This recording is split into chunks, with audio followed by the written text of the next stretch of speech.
يا قوم لا صوت للقرطاس والقلم، الله مقصدنا لا هيئة الأمم. هبوا إلى المجد فالأرواح قد ظمئت لكوثر المصطفى حتى الزمان ضمي. قد أقبل الفرس أذناب المجوس على راياتهم لدمار البيت والحرم، وطوقونا وآذونا وما برحوا حلفا لأعدائنا في الأعصر القدم.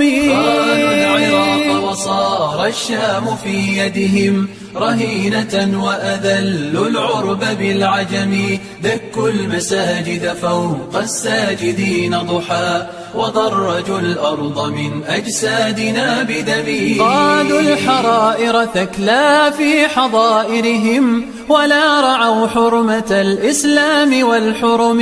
هم يلعنون أبا بكر على عمر، على الصحابة في حقد وفي غشم.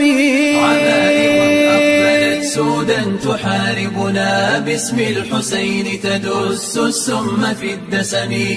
ودعشنونا جميعا من تطاولهم، فالمسلمون ضحايا الشك والتهم. عواصم أربع باتت بحوزتهم، وحسرتاه وخزي المجد والشمم. بغداد تصرخ من قهر ومن كمد، هل من رشيد ومنصور ومعتصم. وفي دمشق بكاء الثاكنات غدا، يشق ثوب الدجى بالحزن والألم. وأهل بيروت أسرى في سجونهم، بين الشتات وبين الجوع والسقم. وعند صنعاء نحيب بالأسى كمدى، حوثيهم بات والمخلوع كالصنم. الموت زورا لأمريكا وهم خدم، وويلتاه من المخدوم والخدم. يا قادة العرب هبوا من سباتكم، نسل الكرام ذوي التيجان والهمم.